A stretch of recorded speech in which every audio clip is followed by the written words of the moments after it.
You on that. I think that this hopefully is an opportunity for Patrick Murphy to show who he is and what he can bring to the table since he did not debate his challengers in the Democratic primary. A lot of people don't know who he is. I mean, he's this enigma to people, and having been around campaigning all year statewide, supposedly, I know black voters don't know him, and he needs people to come out to support him. So maybe this is the opportunity, although with all the talk about Trump, I fear that this debate is going to get lost in the sauce. Well, Mark, how important is name recognition statewide? It's huge. Well, when you have candidates that are very clear choices policy-wise.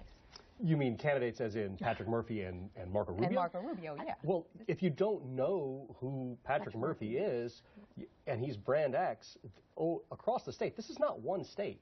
This is 10 states, basically. That's 10 media markets. It costs about $2 million a week to have advertising to get known.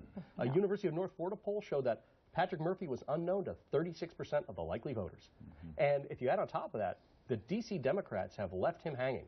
They pulled $12 million of $20 million in promised ad spending. That's at least 4 to 6 weeks of saturation advertising. Why? People don't know who he is. Well, they decided to spend elsewhere. They think the money is going to be better spent in other races. We're a big, expensive state. But the thing is that you consider the money that was spent in the primaries, on radio for Patrick Murphy. We were here bombarded with radio ads 10, 15 times a day from Barack Obama supporting Patrick Murphy. Now you don't hear that. I thought it was ludicrous. It's bizarre. It's almost like Washington, D.C. wanted to make sure to defeat Alan Grayson as the Democratic candidate for Senate, and now they're happy to allow Marco Rubio to resuscitate his political career. It's got Florida Democrats apoplectic. Well, so is there no thought that a Florida Democrat who walks into the voting booth and does not know who Murphy is, but does not want to vote for a Republican senator, wouldn't vote for the Democrats? That's great, but there's only 38% of the state's registered voters are registered Democrats. 36% are Republicans.